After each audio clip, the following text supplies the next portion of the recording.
Korban banjir bandang di Oku Selatan, Sumatera Selatan mulai kembali ke rumah, menyusul mulai surutnya air yang merendam rumah mereka sambil membawa barang yang masih tersisa.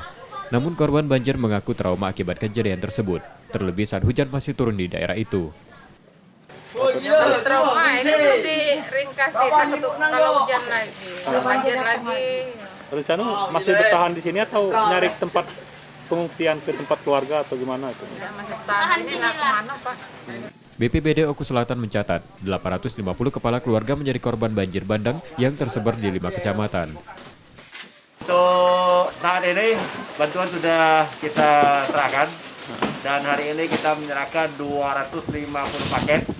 Kemudian untuk himbauan kepada masyarakat yang berada di bantaran kali maupun yang ada di lereng-lereng yang pada saat ini curah hujan di Kabupaten Oku Selatan cukup tinggi.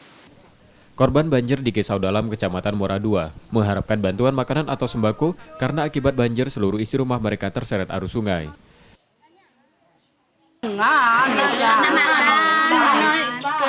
Kerusakan itu sembako tuh nggak makan, kompor kami nggak kate. Jadi untuk seluruh isinya ini basah semua ya? Iya, nggak kate, cuman keluar ini baik. Cuman keluar badan baik.